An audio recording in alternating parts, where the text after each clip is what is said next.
ரீடிங்க்கும் மேத்தமேட்டிக்ஸ்க்கும் உள்ள தொடர்பு என்ன? வணக்கம், என் பேர் சுரேஷ் பாலச்சந்தர், எத்தனை சென்டர் ஃபார் எக்ஸலன்ஸ் நிறுவன தலைவர் மற்றும் தலைமை ஆலோசகர். மொழிக்கும் கணக்கும் ரொம்ப நெருங்கிய தொடர்பு உண்டுல.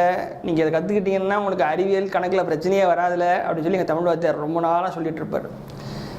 இப்போ உள்ள பசங்க மாதிரி நாங்களும் அப்பாங்க சார் உங்களுக்கு ஒரு வேலை இல்லை, எப்போ தமிழை தூக்கி பிடிச்சி பேசுறது உங்களுக்கு வேலையாக போச்சுன்னு சொல்லிட்டு இருந்தோம்.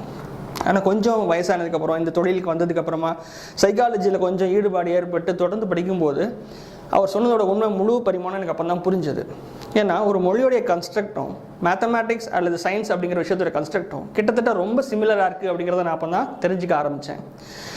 ஸோ எப்படி வாசிப்பை நீங்கள் மேம்படுத்தும் பொழுது அது மேத்தமேட்டிக்ஸ் உங்களுக்கு ஹெல்ப் பண்ணணும் அப்படிங்கிறதோ அல்லது மேத்தமேட்டிக்ஸ் உங்களுக்கு நல்லா வந்ததுன்னா நீங்கள் ஏன் தொடர்ந்து வாசிப்பை மேற்கொள்ளணும் அப்படிங்கிறதுக்கும் ஆனால் வீடியோவை நீங்கள் எடுத்துக்கலாம். கான்வர்சேஷன் அப்படிங்கிற ஒரு வெப்சைட் இருக்குது, அதில் ஒரு ஆர்டிக்கல் நான் படித்தேன், how to make reading better அப்படின்னு சொல்லிட்டு. அதில் ஒரு வாக்கியம் வருதுங்க, across from the park to reach across this way from the park to reach car parking அப்படின்னு சொல்லி ஒரு லைன் வருது. அது ஒரு அப்பாவும் பையனும் பார்க்குறாங்க. அந்த பையன் எக்ரஸா அப்படின்னு சொல்லி மொழிகிறதா அவங்க அப்பா கேட்குறாரு.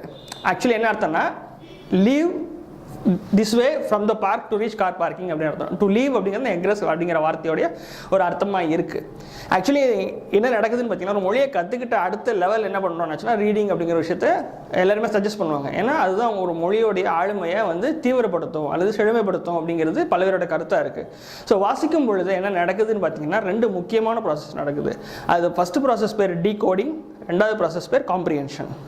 இந்த காம்ப்ரிஹென்ஷன் தான் அல்டிமேட்டாக ரீடிங்கோடைய கோல் அப்படின்னு சொல்லி நிறைய பேர் சொல்லுவாங்க. ஆனால் அதுக்கு இந்த டீகோடிங் அப்படிங்கிற ஒரு முக்கியமான ப்ராசஸ் நம்ம ஃபஸ்ட்டு தாண்டி ஆகணும், அதுக்கப்புறம் தான் காம்ப்ரிஹென்ஷன் இடத்துக்கு போக முடியும் அப்படிங்கிறது சொல்லுவாங்க. டீகோடிங் அப்படிங்கிறது ஒரு ஒன்றும் இல்லைங்க, அந்த வாக்கியத்தில் ஒரு எல்லா வார்த்தையும் தனித்தனியாக பிரித்து போட்டு அந்த வார்த்தைக்கான அர்த்தத்தை தெரிஞ்சுக்கிறோம் இல்லையா, காமன் வேர்ட்ஸ் அந்த வெக்காபுலரி அப்படின்னு சொல்லி சொல்லுவாங்க. ஸோ இதுதான் டீகோடிங் அப்படின்னு சொல்லி சொல்கிறது. அப்புறம் அந்த ஒவ்வொரு வார்த்தைக்கும் அர்த்தம் நமக்கு தெரிஞ்சதுக்கப்புறமா அந்த சென்டென்ஸை ஒழுங்காக அடுக்கி போட்டு அதை நம்ம புரிஞ்சுக்க ட்ரை பண்ணும்போது தான் காம்ப்ரிஹென்ஷன் நடக்குது. இந்த ப்ராசஸை உங்களுக்கு தயார்படுத்துறதுக்கு தான் ஸ்கூலில் ஜம்பிள்டு வேர்ட்ஸ் அப்படிங்கிற மாதிரி ஒரு விஷயத்தெல்லாம் உங்களுக்கு சொல்லி தருவாங்க, செய்ய வைப்பாங்க. என்ன பிரச்சனை நடக்குதுன்னா ரீடிங் வரும்பொழுது லாங்குவேஜ் கற்றுக்கும் போது இந்த ப்ராசஸ் சொல்லித்தராங்க. ரீடிங்னு வரும்போது இந்த புவர் ரீடர்ஸ் இருக்காங்கன்னாச்சுன்னா அவங்களுக்கு முழுக்க இந்த டீகோடிங்கில் மேக்ஸிமம் எம்ஃபசிஸை போட்டுடுறாங்க. காம்ப்ரிஹென்ஷன் அவங்க என்ன நினைக்கிறாங்கன்னா நாளாக அதுவாகவே டெவலப் ஆகிரும் அப்படிங்கிற மாதிரி நினச்சிடுறாங்க. பட் அப்படி நடக்கிறது இல்லை. அப்படி நடந்தது நீங்கள் இந்த மாதிரியான ப்ராசஸை மேற்கொள்ளும் போது காம்ப்ரிஹென்ஷனுங்கிற விஷயம் நடக்கிறதுக்கு ரொம்ப நாள் ஆகுது அப்படிங்கிறது தான் ரிசர்ச்சர்ஸ் நமக்கு கொடுக்குற ஒரு முடிவாக இருக்குது. So whenever you have to start reading நீங்கள் டீகோடிங் அண்ட் காம்ப்ரிஹென்ஷன் இந்த ரெண்டு விஷயத்தையுமே சேர்ந்தாப்பில் பண்ணணும் அப்படிங்கிறது தான் ஹவு டு ரீட் அப்படிங்கிற அந்த கட்டுரையிலேருந்து நமக்கு கிடைச்ச ஒரு முக்கியமான தகவலாக இருக்குது. அது போக அவங்க என்ன சொல்கிறாங்க அப்படின்னு பார்த்தீங்க அப்படின்னாச்சுன்னா நீங்கள் படித்தது மட்டும் காணாது, படித்த விஷயத்தை ரியல் லைஃப் எக்ஸ்பீரியன்ஸாகவும் மாற்றும் போது அது இன்னும் கொஞ்சம் உங்களுடைய புரிதலை மேம்படுத்தும் அப்படிங்கிற ஒரு விஷயத்தையும் அவங்க சொல்கிறாங்க. Now coming back to mathematics. Mathematics ஒரு லாங்குவேஜ் நான் சொல்லலைங்க, கலீலியோ சொல்கிறார், if universe is a book then it is written in the language of mathematics அப்படிங்கிறது அவருடைய ஃபேமஸான ஒரு வாக்கியம். அப்போ இந்த மேத்தமேட்டிக்ஸ்ங்கிற அப்படிங்கிற ஒரு விஷயத்தை உங்களுக்கு சரியாக பேச வரல, சரியாக செய்ய வரலன்னா அப்போ என்ன அர்த்தம்னா பிரச்சனை டீகோடிங்லேயும் காம்ப்ரிஹென்ஷன்லையும் இருக்குது அப்படிங்கிறது நீங்கள் நல்லா புரிஞ்சுக்கணும். அதுக்கு முன்னாடி மேக்ஸ் ஆங்ஸைட்டி அப்படின்னு சொல்லி ஒரு விஷயத்தை பற்றி ரிசர்ச்சர்ஸ் பேசுகிறாங்க. அதாவது தம்பி தங்க நாளைக்கு மேக்ஸ் பரீட்சை இருக்குது அப்படின்னு சொன்னாலே ஒரு பயங்கர பீதியை கிளம்பிடுதான். அந்த பீதி என்ன பண்ணுது அப்படின்னு பார்த்தீங்க அப்படின்னாச்சுன்னா அந்த மேக்ஸ் எபிலிட்டியை கணிசமான அளவில் குறைக்குது அப்படிங்கிறது ரிசர்ச்சர்ஸ் கொடுக்குற ஒரு விஷயமா இருக்குது. அதாவது நாளைக்கு மேக்ஸ் பரீட்சை இருக்குது அப்படின்னு சொன்ன உடனே அவங்க மூளையை நீங்கள் பிஇடி ஸ்கேன் பண்ணி பார்த்தீங்கன்னா தங்களே செல்ஃப் இன்ஜுரி பண்ணிப்பாங்க தெரியுமா.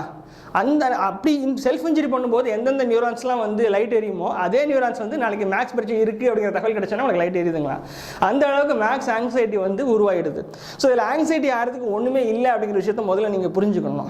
So it is just a language. அந்த லாங்குவேஜ் எப்படி கற்றுக்கணுங்கிற ஒரு ப்ராசஸ் இருக்குது. அதை பண்ணிட்டீங்க அப்படின்னாச்சுனாலே எந்த பிரச்சனையும் இருக்காது அப்படின்னு சொல்லி நம்ம சொல்லிடலாம். இப்போ உதாரணத்துக்கு இந்த டைம் அண்ட் டிஸ்டன்ஸ் அப்படிங்கிற மாதிரி ஒரு கணக்கு நீங்கள் பார்த்துருப்பீங்க. ஒரு ட்ரெயின் 50 கிலோமீட்டர் வேகத்தில் போச்சுன்னாச்சுன்னா 8 மணி நேரத்தில் போய் சேருது. இதே 100 கிலோமீட்டர் வேகத்தில் போச்சுன்னா எவ்வளோ நேரத்தில் போய் சேரும் அப்படிங்கிற மாதிரி இருக்கும்போது முதல்ல டீகோட் பண்ணும்போது அங்கே வெக்காபுலரின்னு பார்த்தோம் லாங்குவேஜில், இங்கே கீவேர்ட்ஸ்னு சொல்கிறாங்க. ஸோ உங்களுக்கு கீவேர்ட்ஸ் நல்லா தெரிஞ்சதுனாச்சுன்னா உங்களால் முதல்ல நல்லா டீகோட் பண்ணிட முடியும். ஸோ முதல்ல நீங்கள் கான்சன்ட்ரேட் பண்ண வேண்டியது கீவேர்ட்ஸில் தான். பட் அது கூடவே சேர்ந்து காம்ப்ரிஹென்ஷன் அப்படிங்கிற முக்கியமான விஷயத்தையும் நீங்கள் புரிஞ்சுக்கணும். இந்த டைம் அண்ட் டிஸ்டன்ஸ் கணக்கில் காம்ப்ரிஹென்ஷனாக என்ன சொல்ல வரீங்க, என்ன எப்படி தெரிஞ்சுக்கிறது?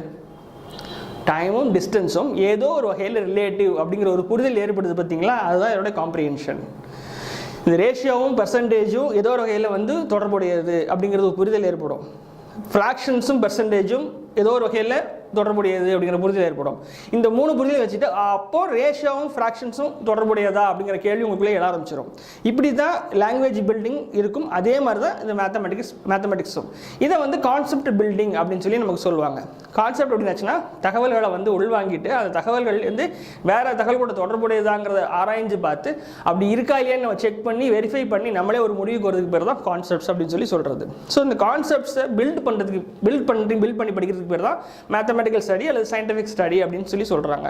ஸோ இந்த மாதிரியான ஸ்ட்ரக்சர் உனக்கு புரிஞ்சிருச்சுன்னா டீகோடிங் அப்படிங்கிற கீவேர்ட்ஸ் நல்லா தெரிஞ்சுக்கங்க. அது கூட சேர்ந்து காம்ப்ரிஹென்ஷன் தெரிஞ்சுக்கங்க. இந்த காம்ப்ரிஹென்ஷன் தெரியும் போது தான் நான் சொன்ன மாதிரி அந்த கான்செப்ட்ஸ் அப்படிங்கிற விஷயத்தை உங்களால் கிரியேட் பண்ண முடியும். இந்த கான்செப்ட்ஸ் கிரியேஷன் நடக்காதனால தான் நமக்கு மேத்தமெட்டிக்ஸ்ங்கிற லாங்குவேஜ் வரமாட்டேங்கிறதே தவிர மேத்தமெட்டிக்ஸ் ஒன்றும் பெரிய கம்பு சூத்திரம் கிடையாது அப்படிங்கிறதான் உண்மை. நீங்கள் ரொம்ப மெனக்கடணும், இதுக்கு அவ்வளோதான். அந்த மெனக்கெடுதல் கூட முதல் 2 வருஷத்தில் நீங்கள் செஞ்சிட்டீங்க அப்படின்னாச்சுன்னா அதுக்கப்புறம் வரக்கூடிய எல்லா மேத்தமெட்டிக்ஸும் உங்களுக்கு ரொம்ப ரொம்ப ஈஸியாக தான் இருக்கும். உதாரணத்துக்கு மேக்ஸ் அப்படிங்கிறது வந்து ஹிஸ்ட்ரி மாதிரியோ ஜியாகிரஃபி மாதிரியோ தனித்தனியான விஷயங்களை சார்ந்தது கிடையாது. ஒரு நீங்கள் மெமரைஸ் பண்ண வேண்டியது ரொம்ப கம்மியாக தான் இருக்கும் மேத்தமெட்டிக்ஸில். மெமரைஸ் பண்ண விஷயங்களை வச்சுட்டு நான் சொன்ன மாதிரி கான்செப்ட்ஸை டெவலப் பண்ணி அந்த கான்செப்ட்ஸ் கனெக்ட் பண்ணுறது தான் மேத்தமெட்டிக்ஸை நீங்கள் பண்ணக்கூடிய வேலையாக இருக்கும். ஸோ ஒன்ஸ் உங்களுக்கு ஒரு 20-22 கான்செப்ட்ஸ் நீங்கள் கனெக்ட் பண்ணிட்டீங்கன்னா மேற்கொண்டு எத்தனை கான்செப்ட்ஸ் வந்தாலும் நீங்கள் அடுத்தப்பல அடிக்கிட்டே தான் போக போகிறீங்க. ஸோ இனிஷியல் பில்டிங் பிளாக்ஸ் மட்டும்தான் கஷ்டமாக இருக்க போதே தவிர அதை நீங்கள் ஒழுங்காக கஷ்டப்பட்டு சரியாக பண்ணிட்டீங்க அப்படிங்கிற பட்சத்தில் மேத்தமெட்டிக்ஸ்க்கு அப்புறம் எவ்வளோ கான்செப்ட்ஸ் வந்தாலும் அந்த கான்செப்ட்ஸ் எல்லாத்தையுமே ஆல்ரெடி வச்சுக்கிற கான்செப்ட்ஸ் கூட நீங்கள் ரிலேட் பண்ணி எல்லா மேத்தமெட்டிக்ஸும் நீங்கள் ஈஸியாக பண்ணிட முடியும். கிளாஸ் ரூமில் இது ஏன் நடக்கிறது இல்லை அப்படின்னு பார்த்தீங்கன்னா யோசிச்சு பாருங்கள். நம்பர்ஸ் மேத்தமெட்டிக்ஸ் என்ன? மேத்தமெட்டிக்ஸ்க்கு வெறும் நம்பர்ஸ் மட்டும்தான்.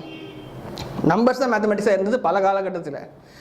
அப்புறம் மனுஷனுடைய தேவைகள் அதிகமாக புதுசாக சில சயின்ஸ் வந்தது. அக்ரிகல்ச்சருங்கிற ஒரு சயின்ஸ் வந்தது. அதனால ஜாமெட்ரி அப்படிங்கிற ஒரு விஷயம் வந்து மேத்தமெட்டிக்ஸில் உருவாச்சு. காஸ்மாலஜிங்கிற சயின்ஸ் வந்தது. அதனால கால்குலஸ் அப்படிங்கிறது உருவாச்சு. மெக்கானிக்ஸ்ங்கிற விஷயம் வந்தது. அதனால டிஃபரன்ஷியல் ஈக்குவேஷன்ங்கிறது உருவாச்சு. என்ன நடக்குதுன்னு பார்த்தீங்க அப்படின்னா மேத்தமெட்டிக்ஸ் கிளாஸில் கால்குலஸ், டிஃபரன்ஷியல் ஈக்குவேஷன், ஜியாமெட்ரி மட்டுமே சொல்லி தராங்களே தவிர அதோடைய ஆரிஜின் எங்கே, அது எதனால் அப்படி டெவலப் ஆச்சு, அந்த மாதிரி எந்த டிஸ்கஷனும் நடக்கிறது இல்லை. ஸோ இது வந்து காம்ப்ரிஹென்ஷன் பண்ணுறதுக்கு ஒரு பெரிய இடைஞ்சலாக ஆயிடுது அப்படிங்கிறதான் உண்மை. ஸோ நான் சொன்ன மாதிரி டீகோடிங் அண்ட் காம்ப்ரிஹென்ஷன் இது 2 தான் ப்ராசஸ். இது நீங்கள் ரீடிங்க்கும் பயன்படுத்தலாம், மேத்தமெட்டிக்ஸ்க்கும் பயன்படுத்தலாம். அங்கே டீகோட் பண்ணுறதுக்கு தேவையான டூல் என்னென்னு பார்த்தீங்கன்னா வொக்காபுலரி. மேத்தமெட்டிக்ஸில் டீகோட் பண்ணுறதுக்கு தேவையான டூல் என்னென்னு பார்த்தீங்கன்னா கீவேர்ட்ஸ். ஸோ இந்த ப்ராசஸை நீங்கள் ஃபாலோ பண்ணுங்கள், ரீடிங் அண்ட் டெவலப் பண்ணுங்கள், மேத்தமெட்டிக்ஸை ரொம்ப ஈஸியாக கற்றுக்குங்க. தேங்க்யூ.